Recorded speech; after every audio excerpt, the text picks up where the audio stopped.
विचार विमर्श तो सब पार्टी में निश्चित रूप से चल रहा होगा, हमारे यहाँ भी चल रहा है, लेकिन अब इसको हम शेयर मीडिया से करें, इसकी क्या कोई ज़रूरत तो है नहीं। जो तय हो चीज़ें होंगी हम आपको बताएंगे।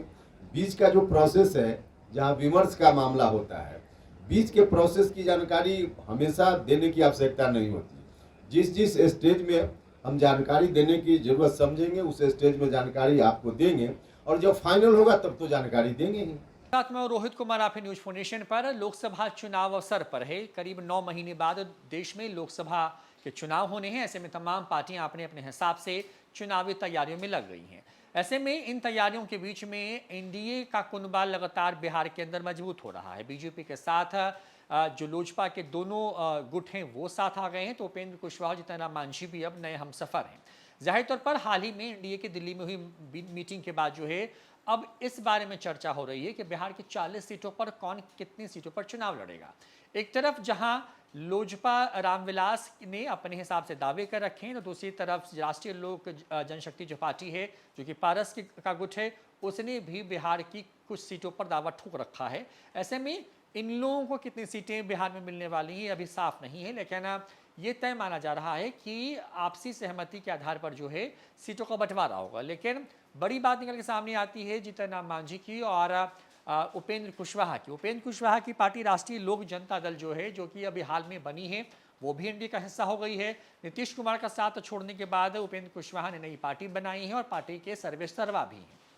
अब उपेंद्र कुशवाहा कितनी सीटों पर चुनाव लड़ेंगे, जब उनसे ये सवाल पूछा गया तो उन्होंने किस तरीके से जवाब दिया है, पहले सुनवाते हैं आप। विचार विमर्श तो सब पार्टी में निश्चित रूप से चल रहा होगा, हमारे यहाँ भी चल रहा है, लेकिन अब इसको हम शेयर मीडिया से करें, इसकी क्या कोई ज़रूरत तो है नहीं। 2000 मांग रहेगी या कुछ ऐसा? हमने कहा कि क्या मांग रहेगी, शेयर हम सार्वजनिक करें, इसकी कोई ज़रूरत तो है नहीं। जो तय हो चीज़ें होंगी हम आपको बताएंगे।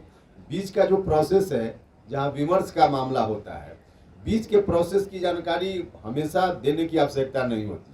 जिस जिस स्टेज में हम जानकारी देने की जरूरत समझेंगे, उस स्टेज में जानकारी आपको देंगे, और जब फाइनल होगा तब तो जानकारी देंगे ही। अगर बात एनडीए में नहीं बनती है तो क्या थर्ड फ्रंट में भी जाएंगे? अरे अब कहाँ सवाल है भैया। बिहार के अलावा भी बाहर लड़ने की तैयारी है क्या? नहीं, फिलहाल लोकसभा में बिहार से बाहर अभी हमारी तैयारी नहीं है। अभी बिहार में ही लोकसभा का चुनाव लड़े। सर, मणिपुर घटना को लेकर के क्या कहेंगे? देखिए, मणिपुर की घटना तो दुखद घटना है। जिस तरह की घटना वहाँ पिछले कई महीनों से हो रही है, बहुत ही दुखद घटना है, दुर्भाग्यपूर्ण है। ऐसी घटना नहीं होनी चाहिए थी, लेकिन हो रही है घटना, आज भी हो रही है घटना। तो यह दुख का विषय है, पूरे देश के लिए दुख का विषय है।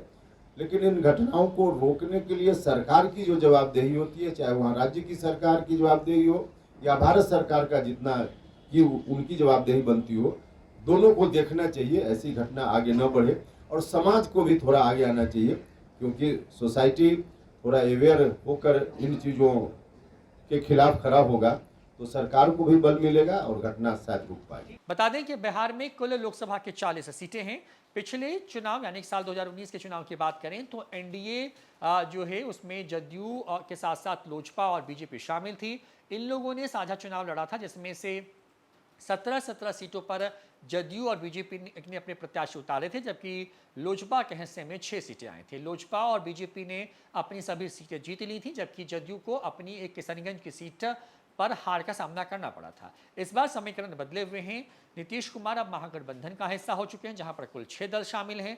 ऐसे में बिहार में एनडीए के नाम पर जो है बीजेपी के अलावा कोई बड़ा दल नहीं है। ऐसे में सीटों का बंटवारा किस तरीके से होगा, किसको कितनी सीटें मिलेंगी, अभी बहुत साफ नहीं है।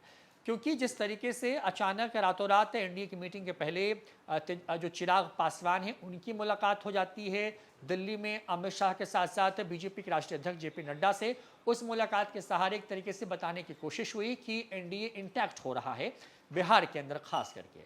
ऐसे में पारस गुट या फिर चिराग गुट जो हैं उनको कितनी कितनी सीटें मिलेंगी, चुनाव के वक्त में क्या फॉर्मूला इनके लिए तय किया जाएगा, बीजेपी खुद कितनी सीटों पर चुनाव लड़ेगी, ये तमाम चीज़ें अभी भविष्य के गर्त में है। लेकिन अंदर खाने से मंथन का दौर चल रहा है और हर पार्टी अपने अपने हिसाब से जो उसके लिए मुफीद सीटें हैं उस पर चुनाव लड़ने को लेकर के अभी से तैयारी करने में जुट गई है। फिलहाल इस वीडियो में इतना ही। नमस्कार।